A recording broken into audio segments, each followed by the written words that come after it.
Hello दोस्तों, welcome to PIT teacher classes. कैसे हो आप सभी? उम्मीद करता हूँ अच्छे होंगे। चलिए देखिए, एनिमल न्यूट्रिशन इन एनिमल में हम लोग पढ़ रहे थे और उसमें आगे की तरफ चलेंगे क्योंकि कल हम लोगों ने टीथ पर ही रोक दिया था। टीथ पर आज हम आगे बात करेंगे, ठीक है, कि किस तरह से चलता है। ठीक है, अब समझिएगा, एक चीज़ तो ये हो गई, मैंने बता दिया। अब देखिए, जो स्थिति परिस्थिति बन रही ना, उससे आत्मा बहुत दुखी है। ठीक है, उसी चीज़ में कुछ चीज़ें निकाल कर लाया हूँ। 4 लाइनें हैं जो आपको इस समय जो वास्तविकता चल रही है वही है, उसी पर ध्यान दीजिए। और यह मैं नहीं कहता हूँ कि कहीं पूजा ना हो, कहीं पाठ ना हो, कहीं पर मैं भी उन्हीं का मतलब पूजा करता हूँ, पाठ करता हूँ और उनको मानता हूँ और उनको वहीं तक सीमित रखता हूँ जहाँ तक रखना चाहिए। हाँ, कुछ गलत करने से पहले या कुछ सही करने से पहले सोच लेता हूँ, फिर ये सोचता हूँ कि ऊपर वाला देख रहा है कि क्या सही है और क्या गलत है। तो कहता हूँ कि ना सुनिएगा ध्यान से और उस चीज़ों को अपने जहन में उतारने की कोशिश करिएगा, क्योंकि बहुत बड़ी बात बोलने जा रहा हूँ। ठीक है, बहुत बड़ी बात बोलने जा रहा हूँ। ना मंदिर की बात हो, न शिवालों की बात हो, प्रजा बेरोजगार है, पहले निवालों की बात हो। ठीक है, क्या कह रहा हूँ कि न मंदिर की बात हो, न शिवालों की बात हो, प्रजा बेरोजगार है, पहले निवालों की बात हो। मुझे मेरी नींद को न दिक्कत है भजन से न आजार से। ठीक है, मेरी नींद को न दिक्कत है भजन से न कि अजान से। मेरी नींद को दिक्कत है मरते हुए जवान और खुदकुशी करते हुए किसान से है। ठीक है, तो यही कहूँगा कि पहले निवालों की बात कर लीजिए। ठीक है, भगवान को कहते हैं कि आप हर जगह देखिए, एक गरीब भी अपने घर में मूर्ति रखा हुआ है, उनकी फ़ोटो लगाया हुआ है, उनकी पूजा कर रहा है। ठीक है, और तड़पती हुई गर्मी चाहे ठंडी जो भी हो, उसमें उनको पूजा कर रहा है। और एक ऐसी जगह है जहाँ पर पूरी व्यवस्था है। मंदिरों में आप देखेंगे भगवान को बहुत अच्छा सुंदर सजाया गया है और सारी चीज़ें की गई हैं, सारी व्यवस्था है। तो क्या वहाँ के भगवान को पसीना आ रहा है कि यहाँ इस झोपड़ी में रखे हुए भगवान को पसीना? भगवान को आपका सिर्फ सच्चा मन चाहिए, श्रद्धा चाहिए, ठीक है, ईमानदारी चाहिए, वो आपको भर देंगे। लेकिन आप जिस चीज़ पर उतरे हैं ना, उसकी वजह से पता नहीं कितने पेट भूखे सो रहे हैं और पता नहीं कितने बच्चे जो हैं कि मतलब तड़प रहे हैं कि उनका जीवन कहाँ जा रहा है। सरकार से निवेदन है भाई, प्लीज़ कुछ करिए, नहीं वरना फिर वही होगा जो नहीं होना चाहिए। ठीक है, जो मैंने कहा कि खुदकुशी करते हुए किसान और मरते हुए जवान, यही सब चलेगा। और देखते भी जाइए, बहुत कुछ चीज़ें हो रही हैं और लोग टूट रहे हैं, किसी को कोई अब उम्मीद नहीं रही है। ठीक है, तो वो चीज़ें हैं। ठीक है, देखिए, हम लोगों ने टीथ के बारे में पढ़ा था, चलते हैं आगे, अपने जितना हो सकता है उतनी बात बताते हैं और समझाने की कोशिश करते हैं। न्यूट्रिशन इन एनिमल, ठीक है, न्यूट्रिशन इन एनिमल पढ़ना है हमको। ऊपर हो गया भाई।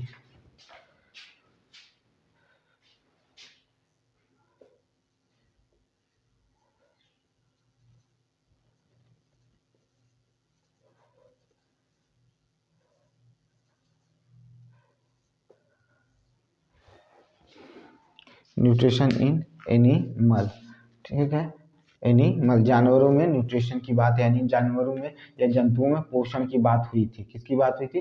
पोषण की बात हुई थी। ठीक है, आप समझिएगा, मैंने दांत की बात की थी, तो दांत में समझिएगा।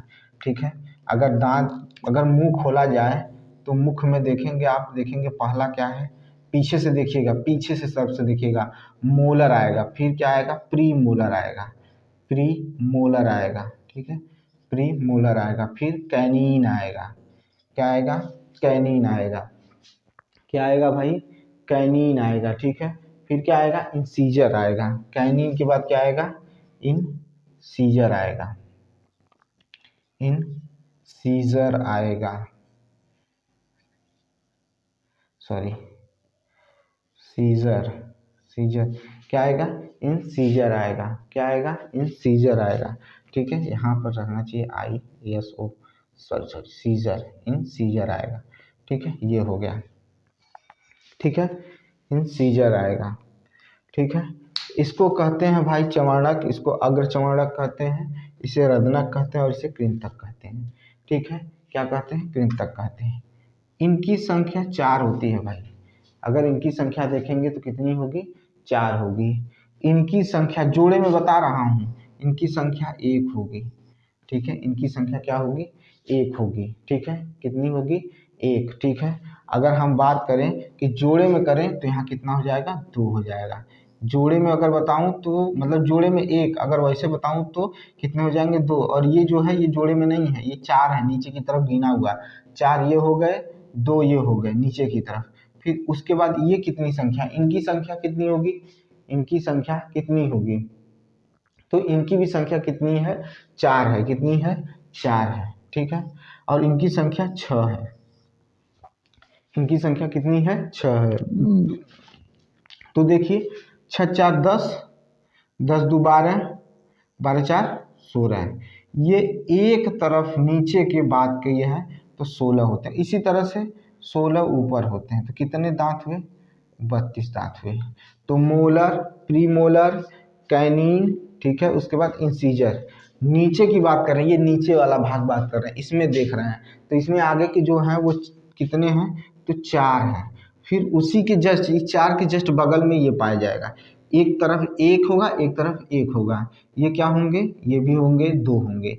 फिर उस इससे आगे बढ़ेंगे तो ये पाए जाएंगे 2 इधर पाए जाएंगे, 2 इधर पाए जाएंगे, वो 4 हो गए। फिर पीछे की तरफ देखेंगे तो 3 एक तरफ है और 3 एक तरफ है। तो ये कुल मिलाकर कितना हो गया? 16। ठीक है, 16 हो गया। और जब नीचे का हो गया तो ऊपर भी वही चीज़ है, तो वो हो गया 32। कितने हो गए? 32 दांत हो गए। कितने दांत हुए? 32 दांत आपको देखने को मिलेंगे। क्या करेंगे? 32 दांत देखने को आपको मिलेंगे। कृंतक हो गया, बता ही दिया आपको, इंसीजर। फिर कैनिन जो है रदनक है, ये फिर उसका अग्र चमाड़क, और ये क्या है? चमाड़क है। इतने दांत आपके मुंह में पाए जाते हैं और इनका अपना अपना अलग अलग क्या होता है? कार्य होता है, अपना अलग अलग कार्य होता है। ठीक है, तो दांत को 2 बार निकलते हैं, एक शैशवावस्था में निकलता है, फिर उसके बाद क्या होता है आपका? फिर एक परमानेंट टीथ निकलता है जो अस्थाई होता है। ठीक है, और जब शैशवावस्था में रहेंगे, ठीक है, शैशवावस्था में रहेंगे, इसको जरूर नोट करिएगा, शैशवावस्था में रहेंगे, शैशवावस्था में रहेंगे तो आपके पास कुल 20 दांत निकलेंगे। ठीक है, कितने आएंगे? 20 दांत जो होंगे वो शैशवावस्था में निकलेंगे। शैशवावस्था में कितने दांत देखने को मिलेंगे? तो 20 दांत जो है वो शैशवावस्था में देखने को मिलेगा। फिर ये और यही दांत जो होते हैं, जो क्या होते हैं शैशवावस्था में, ठीक है, शैशव लिख सकते हैं या शैशवावस्था लिख सकते हैं। इसके यही दांत जो होते हैं इसी को मिल्क टीथ कहा जाता है या मिल्की टीथ कहा जाता है। मिल्की टीथ कहा जाता है, इसी को मिल्की टीथ कहा जाता है। ठीक है, 20 दांत जो होते हैं मिल्की टीथ होते हैं, जो धीरे धीरे क्या होते हैं? 8 वर्ष की अवस्था में जाते जाते क्या करने लगते हैं? टूटना शुरू कर देते हैं। क्या करना शुरू कर देते हैं? टूटना शुरू कर देते हैं। ठीक है, समझ में आई बात? ये इतना क्लियर है भाई? इतना क्लियर है तो आगे चलते हैं, आगे की तरफ बात करते हैं, समझते हैं चीज़ों को। ठीक है, ये तो हो गया आपका क्या? हमने किसके बारे में पढ़ लिया? दांत के बारे में पढ़ लिया। दांत के बारे में हमने अच्छे से पढ़ लिया, दांत के बारे में जान गए क्या होता है। ठीक है, दांत का हमने समझ लिया। ठीक है, और इसी में आपको बता देगा कि मतलब 8 वर्ष की अवस्था में कैसे होते हैं, फिर उसके बाद आप किस तरह से उसको निगलते हैं, किस तरह से क्या होता है, सारी चीज़ें बता दी जाती हैं। फिर देखिए, अगर हम बात करें कि अब आपको क्या करना है, जो इम्पोर्टेंट है उसी पर हम बात कर रहे हैं। अब देखिए, आपको मैं बता दूं, दूसरे नंबर पर आता है फूड पाइप। क्या आता है? फूड पाइप आता है, फूड पाइप। ठीक है, जिसे ग्रास नली कहते हैं। ठीक है, फूड पाइप या ओसियोफेगस कहा जाता है। क्या कहा जाता है? ओसियोफेगस कहा जाता है। उसकी भी चर्चा हम लोग कर लेते हैं। तो ग्रास नली, ग्रास नली, ठीक है, इसी को ओसियोफोगस कल हमने आपको लिखवाया था, ध्यान दे दीजिएगा। ठीक है, यहाँ पर भोजन का पाचन नहीं होता है। यह जो स्थान है यहाँ भोजन का पाचन नहीं होता है। यहाँ पर सिर्फ और सिर्फ क्या होता है? भोजन को नीचे की तरफ धकेलने का काम किया जाता है। ये जो नली होती है इसमें कंपन देखने को मिलता है, वो भी नीचे की दिशा की तरफ यह क्या करती है? नली कमानुकुंचन करती है। ठीक है, क्या करती है? नीचे की तरफ क्या करती है? ठीक है, वो क्रमानुकंचन करती, जाके क्या कर सके आप? तो आपका जो भोजन हो वो ऊपर की तरफ नहीं नीचे की तरफ जाए। कहाँ जाए? नीचे की तरफ जाने की कोशिश करता है। ठीक है, क्या करता है? नीचे की तरफ जाने का कोशिश करता है। ठीक है, क्या करता है? ठीक है, नीचे की तरफ जाने की कोशिश करता है। अब अगर कभी कभी क्या होता है कि जब हमारे डाइजेशन सिस्टम में प्रॉब्लम होती है या कभी कुछ होता है तो वो भोजन क्या होता है ऊपर की तरफ आता है। क्यों?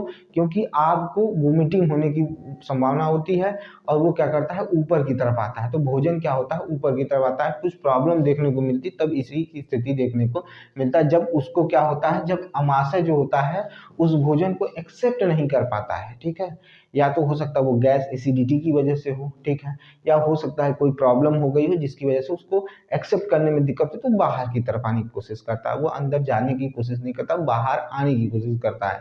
ठीक है, और वो क्या होता है, वोमिटिंग हो जाती है। ठीक है, यही यहाँ पर होता है। यहाँ पर भोजन का डाइजेशन नहीं होता है, यहाँ भोजन का पाचन नहीं होता। यहाँ पाचन नहीं होता है, नहीं होता है, यहाँ पाचन नहीं होता है। ठीक है, यहाँ पाचन नहीं होता है, याद रखिएगा। यहाँ पर आपको कुछ भी पाचन देखने को नहीं मिलेगा। ठीक है, समझ में आया भाई? यहाँ पर पाचन आपको देखने को नहीं मिलेगा, ये एकदम क्लियर मान लीजिए। ठीक है, अब हम क्या पढ़ेंगे? स्टमक के बारे में पढ़ेंगे। किसके बारे में पढ़ेंगे? स्टमक के बारे में। देखिए हेडिंग जो डाला है वही बता रहे हैं। ठीक है,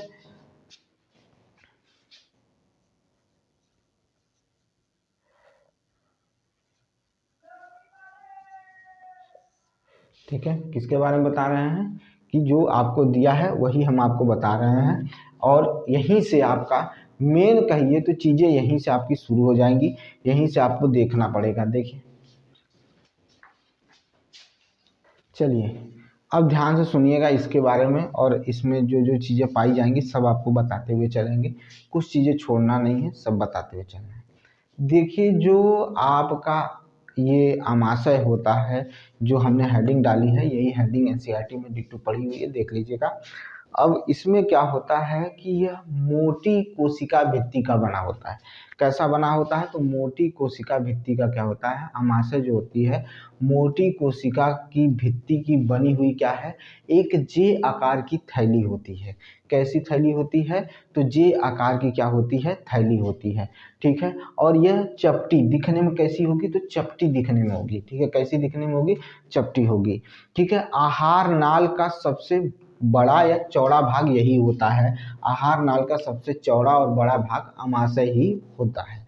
आहार नाल का सबसे चौड़ा और बड़ा भाग क्या होता है? यही होता है। कौन? किसकी बात कर रहे हैं? अमाशय की बात कर रहे हैं। इसका एक सिरा ग्रास नली से जुड़ा होता है और एक सिरा क्षुद्रांत से जुड़ा होता है। ठीक है, क्षुद्रांत से क्या होता है? जुड़ा होता है। ठीक है, जिसको आप लोग स्मॉल इंटेस्टाइन कहते हैं, उससे क्या होता है? जुड़ा होता है।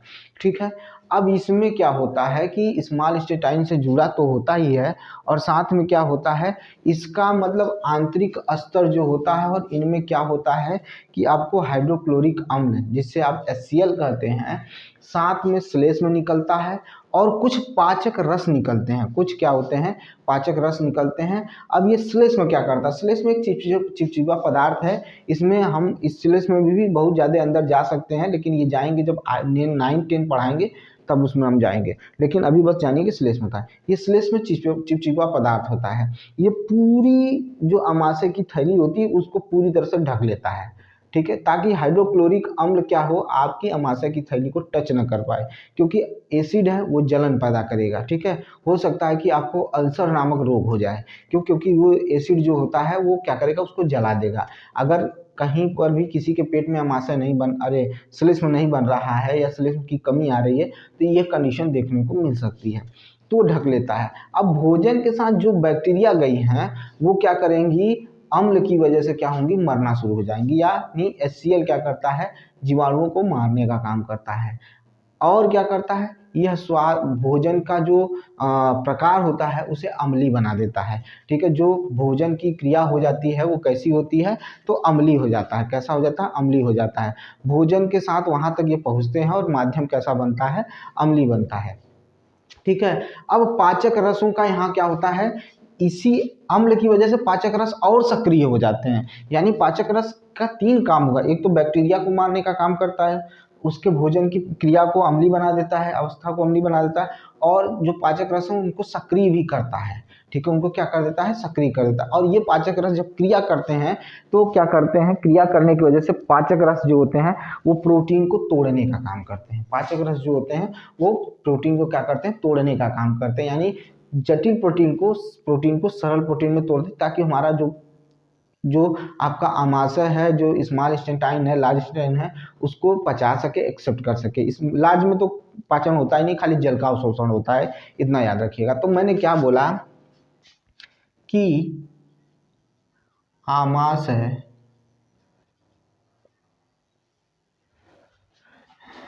मोटी भित्ति का एक थैली होता है,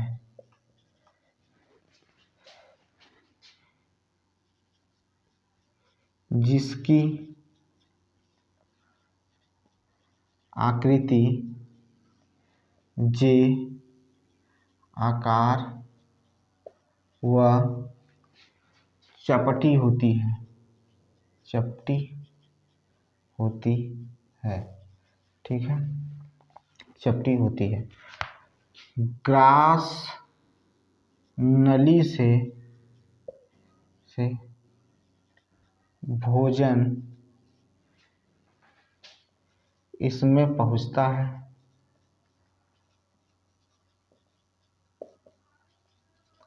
तथा यहाँ पर HCl कामा कामा श्लेष्म श्लेष्म तथा श्लेष्म HCl श्लेष्म और पाचक रस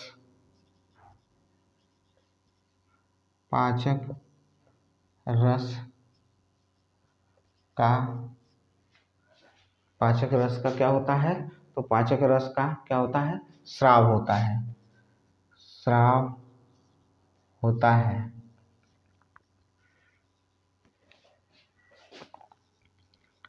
श्लेष्म इस आमाशय के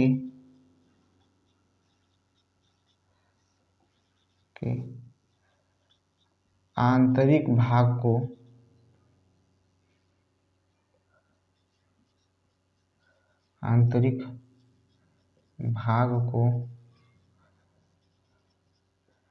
पूरी तरह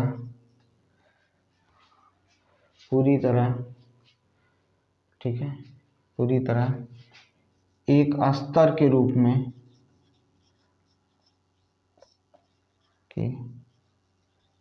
में घेर लेता है। फिर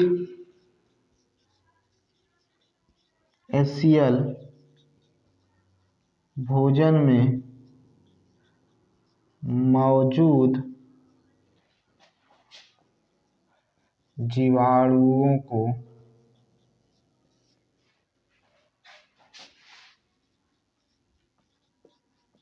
नष्ट करता है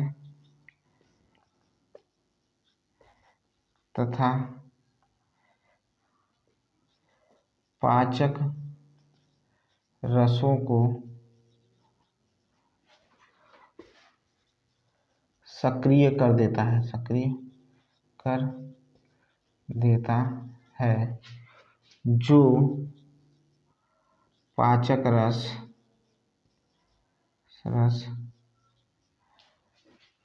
प्रोटीन को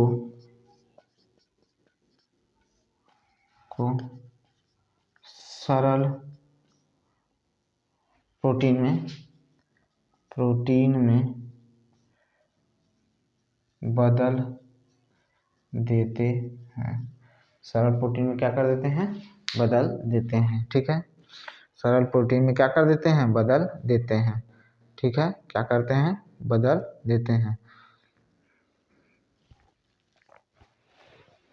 ठीक है, इतना पहले देख लीजिए, फिर आगे की तरफ चलते हैं।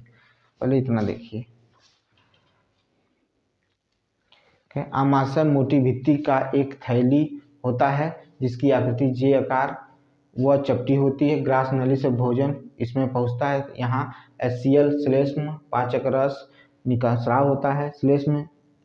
इस आमाशय से आंतरिक भाग को पूरी तरह से एक अस्तर के रूप में घेर लेता है। फिर HCl भोजन में मौजूद जीवाणुओं को नष्ट करता है तथा पाचक रसों को सक्रिय कर देता है। जो पाचक रस क्या करते हैं, उनको क्या करते हैं, पचाने का, प्रोटीन को पचाने का काम करते हैं। ठीक है, प्रोटीन को क्या करते हैं, पचाने का काम करते हैं। ठीक है, प्रोटीन को क्या करते हैं, वो पचाने का काम करते हैं। ठीक है, क्लियर है भाई, क्लियर है। चलिए अब थोड़ा सा इसमें अब और अंदर डिटेल से घुसेंगे अब। ठीक है, ये तो मैंने आमाशय पढ़ा दिया, अभी इसमें बहुत कुछ बाकी है जिसको आपको बताना बहुत जरूरी है। ठीक है, आपको बताना बहुत ज़रूरी है। ठीक है, जिसे स्टमच में क्या है, आपको बहुत कुछ बाकी है जो आपको बताना बहुत क्या है, ज़रूरी है। ठीक है, आमाशय में लगभग भोजन जो होता है वो 4 घंटे रहता है। ठीक है, आमाशय में भोजन क्या होता है, लगभग 3 से 4 घंटे तक भोजन यहाँ रहता है, मैक्सिमम 4 घंटे तक रहता है भोजन जब आमाशय में पहुँचता है। ठीक है, तो मैंने बोल दिया कि HCl पाचक रस तथा श्लेष्म क्या होते हैं, निकलते हैं। लेकिन अब पाचक रस निकलते हैं, सब कुछ निकलते हैं, लेकिन भाई निकलते कहाँ से हैं, कोई तो एक जगह होगी जहाँ से ये निकलते हैं। ठीक है, तो अगर हम बात करें कि पाइलोरी ग्रंथि से जठर रस निकलता है, पाइलोरी ग्रंथि से क्या निकलता है, जठर रस निकलता है। ठीक है, क्या निकलता है, पाइलोरी ग्रंथि से जठर रस निकलता है और यह हल्के पीले रंग का अम्लीय द्रव है। ठीक है, जठर रस का मतलब समझिएगा, यहाँ पर जठर रस किसको कह रहा है। ठीक है, फिर से सुनिएगा, पाइलोरी ग्रंथि से जठर रस निकलता है जो क्या होता है, हल्के पीले रंग का होता है और अम्लीय होता है। क्या होता है, अम्लीय होता है। ठीक है, क्या करता है, अम्लीय होता है। अगर इसकी pH वैल्यू देखी जाए तो 1.5 से 3.5 तक होता है। ठीक है, फिर से सुनिएगा, मैं क्या कह रहा हूँ, मैं कह रहा हूँ इसी में बात कर रहा हूँ, इसी में बात कर रहा हूँ। ठीक है, पाइलोरिक ग्रंथि से, ठीक है, ग्रंथि से जठर रस निकलता है, जठर रस निकलता है, निकलता है। आप जानते हैं जठर रस किसको कहते हैं, बताने की जरूरत नहीं है, अभी बोल लिख भी दे रहा हूँ, जठर रस निकलता है।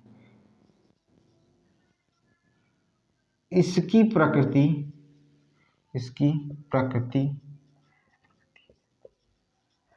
अम्लीय होती है, अम्लीय होती है।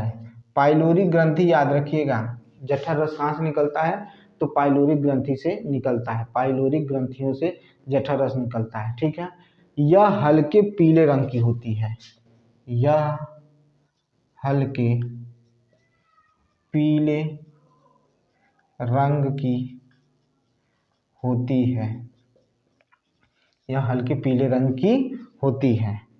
ठीक है, हल्के पीले रंग की।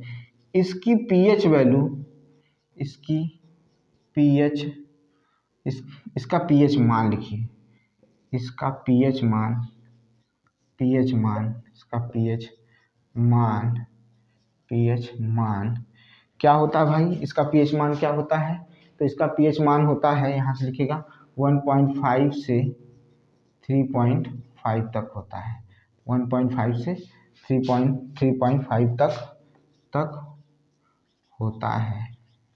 ये लगाना गलत है, इसे हटा दीजिए, 1.5 से 3.5 तक रहता है। ठीक है, आमाशय में भोजन,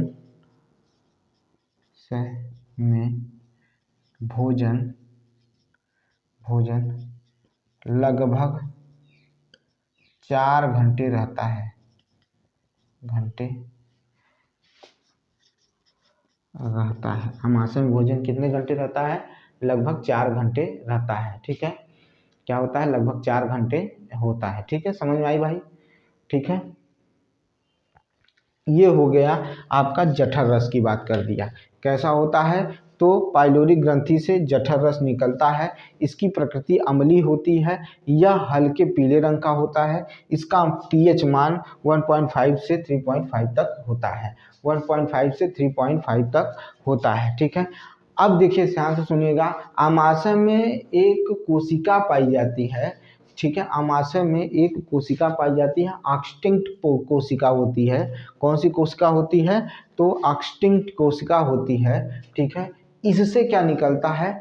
हाइड्रोक्लोरिक अम्ल निकलता है। क्या निकलता है? हाइड्रोक्लोरिक अम्ल निकलता है। ठीक है, किससे निकलता है? तो इससे निकलता है। ठीक है, एक्सटिंक्ट करके है। ठीक है, इससे क्या होता है? एक्सटिंक्ट से क्या निकलता है? तो HCl निकलता है, HCl निकलता है। HCl निकलता है, इससे क्या होता है? HCl निकलता है। ठीक है, याद रखिएगा, ये एक कोशिका है, यह एक क्या है? कोशिका है। यह एक क्या है?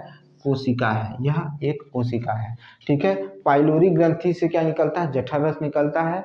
और एक्सटिंक्ट कोशिकाओं से क्या निकलता है? हाइड्रोक्लोरिक अम्ल निकलता है।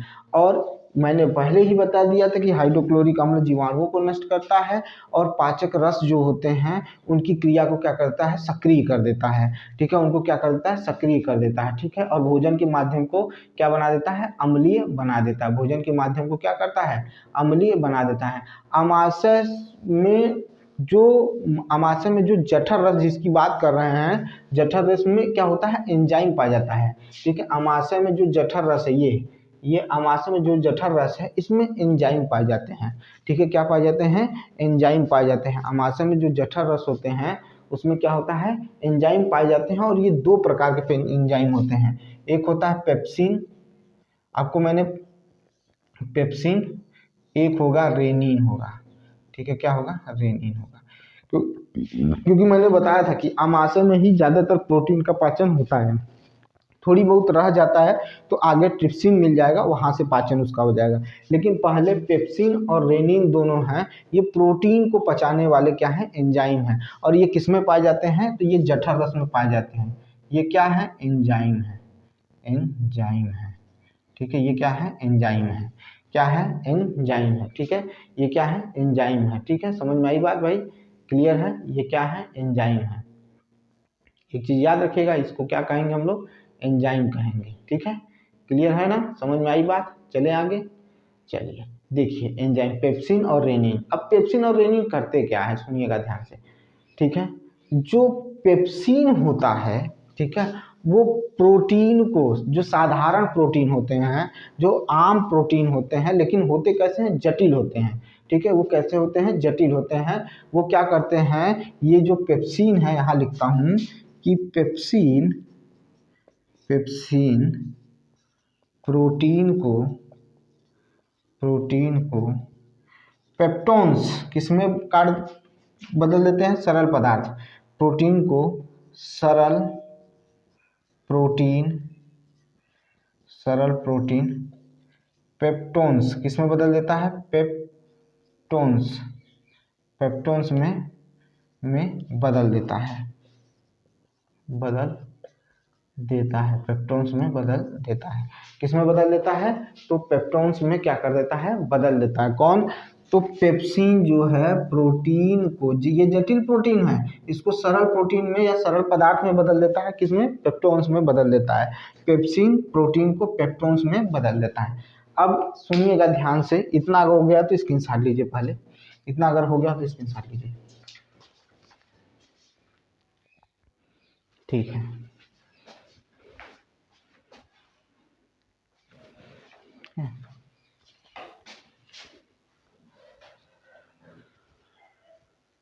पाइलोरिक ग्रंथि से क्या निकलता है? जठर रस निकलता है। एक्सटिंक्ट कोशिका से क्या निकलता है? तो हमारा क्या निकलता है? अम्ल निकलता है। ठीक है, HCl जिसे कहते हैं। और सुनिएगा ध्यान से, अब बात करते हैं रेनिन का।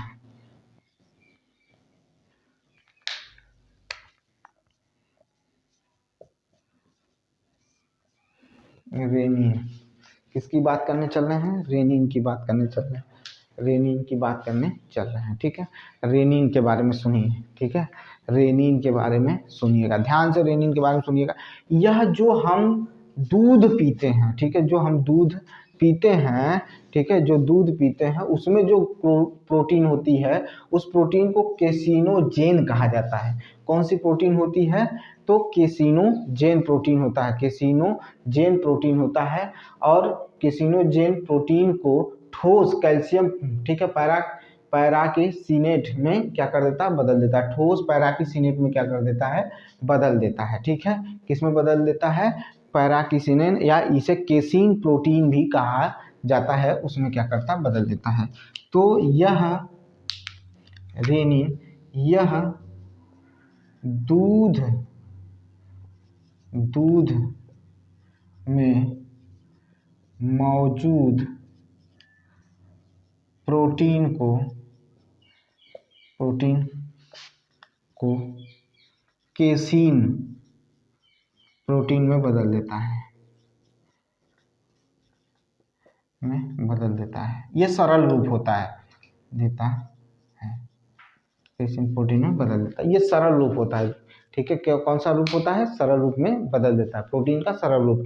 और कैसा होता है? तो ये ठोस हो जाता है। कैसा होता है? ठोस हो जाता है, ठोस रूप है ये। कैसा रूप है? ठोस रूप है। किसका? रेनिन जो होता है, ये दूध में मौजूद प्रोटीन को केसिन प्रोटीन में बदल देता है और ये ठोस रूप हो जाता है। कैसा रूप होता है इसका? ठोस रूप होता है, ठीक है। कैसा रूप होता है? तो ठोस रूप होता है। चलिए, ये हो गया भाई। अब आगे की तरफ बढ़े।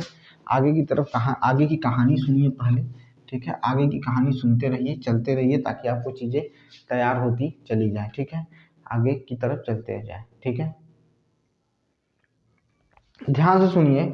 आमाशय से भोजन कहाँ पहुँचता है? अग्नाशय में पहुँचता है, ठीक है। कहाँ पहुँचता है? अग्नाशय की तरफ चलता है। तो उसी समय में अगर हम बात करें तो लीवर, ठीक है, लीवर, ठीक है, यकृत, ठीक है, यकृत से एक रस निकलता है। यकृत से क्या होता है? एक रस निकलता है। यकृत से एक रस निकलता है जिसे पित्त रस कहा जाता है। क्या कहा जाता है? पित्त रस कहा जाता है, पित्त रस कहा जाता है, ठीक है, पित्त रस कहा जाता है। बाइल जूस भी कह सकते हैं। क्या कहते हैं? बाइल, ठीक है। तो पित्त रस निकलता है, ठीक है। ये क्या होता है? पित्त रस निकलता है, ठीक है। और पित्त रस जो होता है, इसकी जो प्रकृति होती है वो क्षारीय होती है। कैसी होती है? क्षारीय होती है। ये कैसा होता है? तो क्षारीय होता है। कौन? पित्त रस जो होता है वो क्षारीय होता है। पित्त रस कैसा होता है? क्षारीय होता है। हमने जठर रस के बारे में बताया, वो कैसा होता है? तो अम्लीय होता है। HCl बताया, अम्लीय होता है, ठीक है। और उसमें दो तरह के क्या निकलते हैं? एंजाइम्स निकलते हैं जठर रस से। एक होता है रेनिन होता है, और एक क्या होता है?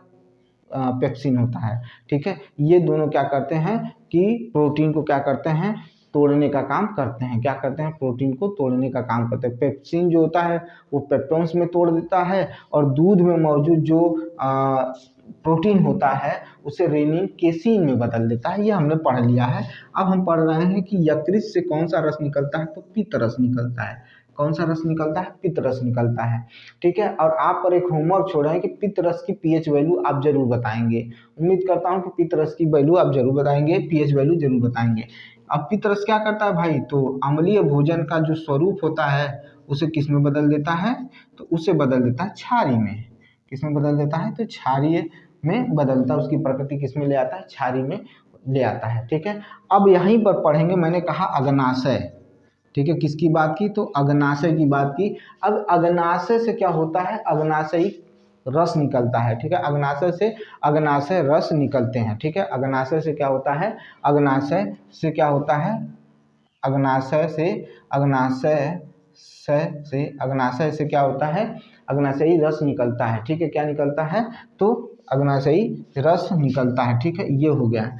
अब इसमें यहाँ जो अग्नाशयी रस निकलता है उसमें तीन चीज़ें पाई जाती हैं, ठीक है। तीन तरह के एंजाइम्स पाए जाते हैं, ठीक है। तीन तरह के क्या पाए जाते हैं? एंजाइम्स पाए जाते हैं, ठीक है। एक होता है ट्रिप्सिन। क्या होता है? ट्रिप्सिन, ठीक है। क्या होता है? ट्रिप्सिन होता है। क्या होता है? ट्रिप्सिन होता है, ठीक ठीक है, क्या होता है, एक ट्रिप्सिन होता है। ठीक है, एक ट्रिप्सिन हो गया। ठीक है, दूसरा जो होता है वो शुगर यानी कार्बोहाइड्रेट को, यानी मंड को पचाने के लिए उसका प्रयोग किया जाता है। कार्बोहाइड्रेट मंड को क्या कर देता है, वो तोड़ने का काम करता है और उसको तोड़कर किस में बदल देता है, शुगर में परिवर्तित कर देता है। वो क्या होता है, तो एमाइलेज होता है। क्या होता है, एमाइलेज, एमाइलेज होता है, एमाइलेज होता है। ठीक है, एक एमाइलेज हो गया। ठीक है, एक एमाइलेज हो गया, ट्रिप्सिन एमाइलेज। ठीक है, गलत लिख दिए, एमाइलेज। ठीक है, एमाइलेज। ठीक है, क्या होता है, एमाइलेज होता है। ठीक है, और एक क्या होता है, मैंने कहा लाइपेज होता है। क्या होता है, लाइपेज होता है। ठीक है, लाइपेज। ये लाइपेज क्या करता है, ध्यान से सुनिएगा, ये ट्रिप्सिन जो होता है, ठीक है, ध्यान से देखिएगा, समझते जाइएगा। ये हो गया है ना, चलिए, ये निकलते किससे हैं, तो अग्नाशय रस है। ये क्या है, अग्नाशय से निकलने वाले अग्नाशय रस हैं। अग्नाशय से निकलने वाले, अग्नाशय से निकलने वाले अग्नाशय रस हैं, अग्नाशय रस है। ये अग्नाशय रस है। ठीक है, क्या है, अग्नाशय रस है। अग्नाशय से निकलने वाले ये ट्रिप्सिन, एमाइलेज और लाइपेज क्या है, अग्नाशयिक रस होते हैं। ठीक है, ये कैसे होते हैं, तो अग्नाशयिक रस होते हैं। अग्नाशय से निकलने वाले अग्नाशयिक क्या होते हैं, रस होते हैं। ठीक है, याद रखिएगा, क्या होते हैं, अग्नाशयिक रस होते हैं जो अग्नाशय से निकलते हैं। ठीक है, हो गया। इस तरह से लिखेंगे तो याद भी रहेगा। तो अग्नाशय से निकलने वाला पहला रस जो एंजाइम है वो ट्रिप्सिन है, एमाइलेज है, फिर लाइपेज है। तो पहले हम पढ़ेंगे ट्रिप्सिन के बारे में। किसके बारे में पढ़ेंगे, तो ट्रिप्सिन के बारे में क्या करेंगे, हम लोग पढ़ेंगे, ट्रिप्सिन के बारे में हम लोग पढ़ेंगे। ठीक है, चलिए समझते हैं। ठीक है, समझना बहुत जरूरी है। इतना शोर क्यों होता है भाई। ठीक है, किसको पढ़ना है हम लोगों को, ट्रिप्सिन पढ़ना है। ठीक है, क्या पढ़ना है, ट्रिप्सिन पढ़ना है। ठीक है, समझ में आई बात, ट्रिप्सिन को क्या करना है, हम लोगों को पढ़ना है। ठीक है, चलिए पढ़ते हैं ट्रिप्सिन को। ठीक है, सुनिएगा ध्यान से। ट्रिप्सिन क्या करता है, जो रेनिन प्रोटीन को पेप्टोन्स में बदल दिया है, और कुछ प्रोटीन क्या होते हैं, पेप्टोन्स में नहीं चेंज होते हैं। कुछ प्रोटीन पेप्टोन्स में नहीं चेंज होते हैं, तो यह प्रोटीन, प्रोटीन वह पेप्टोन्स को, पेप्टोन्स को, पेप्टोन्स को, यह प्रोटीन और पेप्टोन्स को पॉलीपेप्टाइड, ठीक है, क्या कहा जाता है, तो पॉली, ठीक है, पेप्टाइड्स में क्या कर देता है, बदलता है। और किस किस में बदल देता है, अमीनो अम्ल में। किसमें, अमीनो अम्ल में। Poly peptides, peptides, polypeptides. ठीक है, पॉलीपेप्टाइड्स। ठीक है, पॉलीपेप्टाइड्स तथा अमीनो, अमीनो अम्ल में बदल देता है।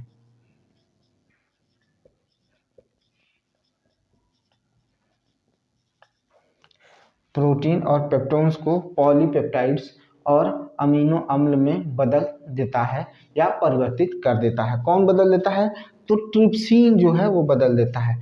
ट्रिप्सिन जो होता है बदल देता है। एमाइलेज, एमाइलेज किसकी बात करने चल रहे हैं, तो एमाइलेज की बात करने चल रहे हैं। किसकी बात करने चल रहे हैं, तो एमाइलेज की बात करने चल रहे हैं। ठीक है, ठीक है, एमाइलेज की बात करने चल रहे हैं। ठीक है, तो चलिए एमाइलेज के बारे में बात करते हैं। एमाइलेज क्या करता है, यह जो मंड होता है, जिसे आप कहते हैं कि ये आगे चलकर किस में बदलेगा, शर्करा में बदलेगा। ठीक है, किस में बदलेगा, शर्करा में बदलेगा। तो मंड को शर्करा में परिवर्तित कर देता है। यह मंड को शर्करा में परिवर्तित कर देता है। शर्करा में क्या कर देता है, परिवर्तित कर देता है। यमंड को शर्करा में क्या कर देता है, परिवर्तित कर देता है। और इस शर्करा का जो नेचर होता है वो घुलनशील होता है। कैसा होता है, तो घुलनशील नेचर होता है इसका। कैसा नेचर होता है, तो घुलनशील नेचर होता है। ठीक है, किसका नेचर होता है, घुलनशील नेचर होता है इसका। कैसा नेचर होता है, तो घुलनशील नेचर होता है। ठीक है, समझ में आया भाई, समझ में आई बात, क्लियर है। अब हमारे पास लास्ट बचा है जिसको कहते हैं लाइपेज। क्या कहा जाता है, लाइपेज। ठीक है, किसमें कहते हैं, लाइपेज। ठीक है, लाइपेज को पढ़ लेते हैं। अरे सॉरी,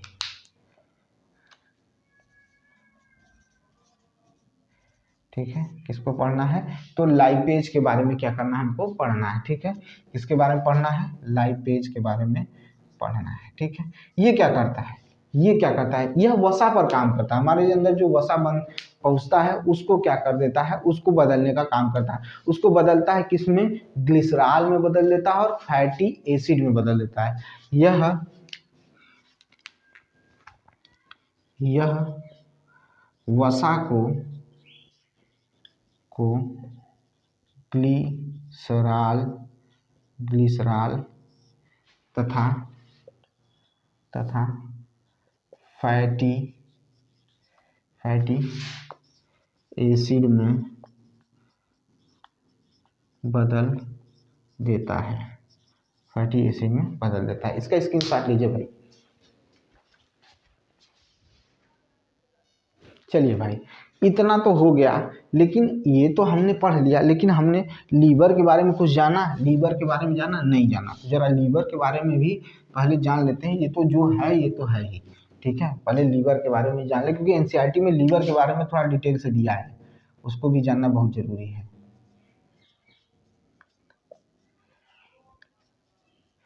ठीक है, पहली बात समझिएगा कि यह पूरे मतलब ग्रंथियों में सबसे बड़ी ग्रंथि है। हमारे शरीर की सबसे बड़ी ग्रंथि कौन सी है, तो लीवर है। हमारे शरीर की सबसे बड़ी ग्रंथि जो होती है वो लीवर है। यह उदर के ऊपर दाहिनी ओर पाई जाती है। यह उदर के ऊपर दाहिनी ओर पाई जाती है। ठीक है, किधर पाई जाती है, दाहिनी ओर पाई जाती है।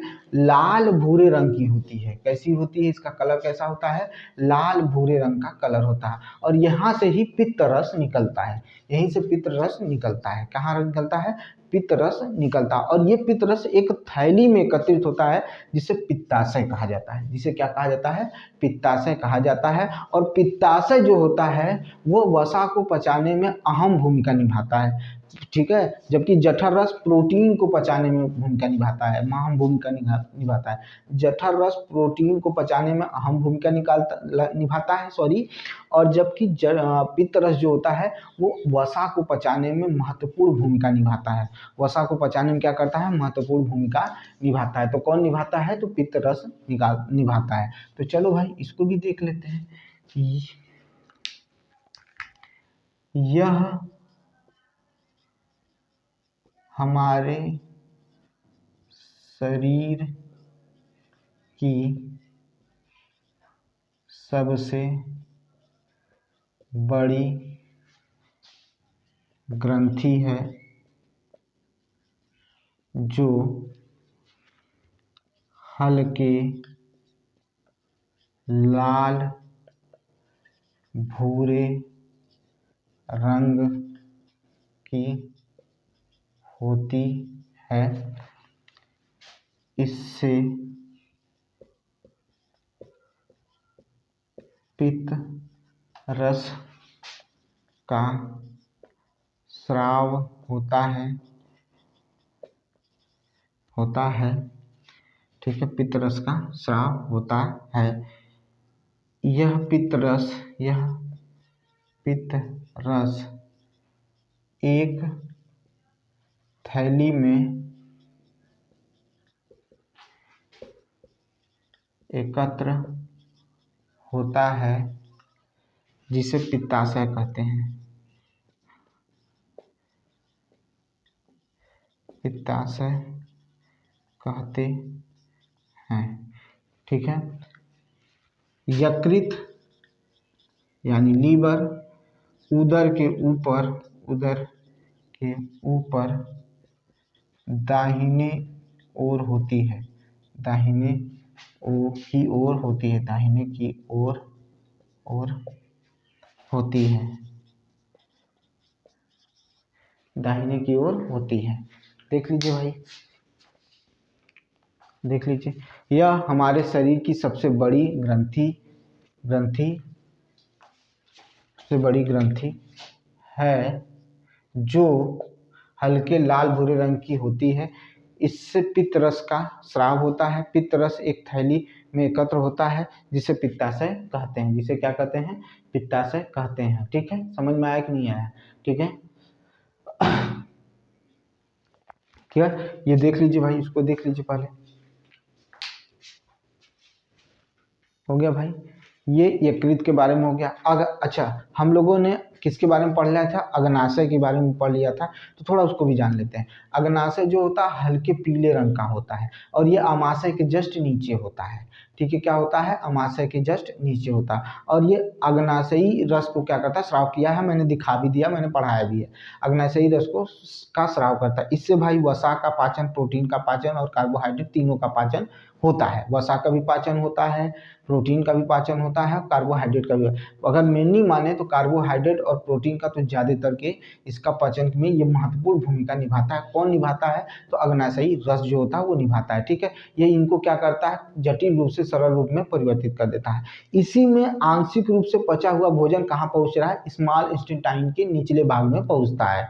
ठीक है, और वहाँ पर क्या होता है? भोजन का और भी जो बचा हुआ भोजन का पाचन है उसको कर देता है। और जब वहाँ भोजन का पाचन पूर्ण होने लगता है, तो वो जो कार्बोहाइड्रेट है उसको सरल शर्करा यानी ग्लूकोज में चेंज कर देता है, और जो आपका प्रोटीन होता है उसे अमीनो अम्ल में बदल देता है, और जो वसा होता है उसे ग्लिसरॉल में बदल देता है। ठीक है, किसमें बदल देता है? ग्लिसरॉल में परिवर्तित कर देता है। देखिए भाई, जो चीज़ें बता रहा हूँ मैं हर जगह से चीज़ों को खोज कर कलेक्ट करके आपको बता रहा हूँ, ताकि आपका प्रश्न न छूटे, आपके क्वेश्चंस हो जाएं, इस वजह से मैं बता रहा हूँ।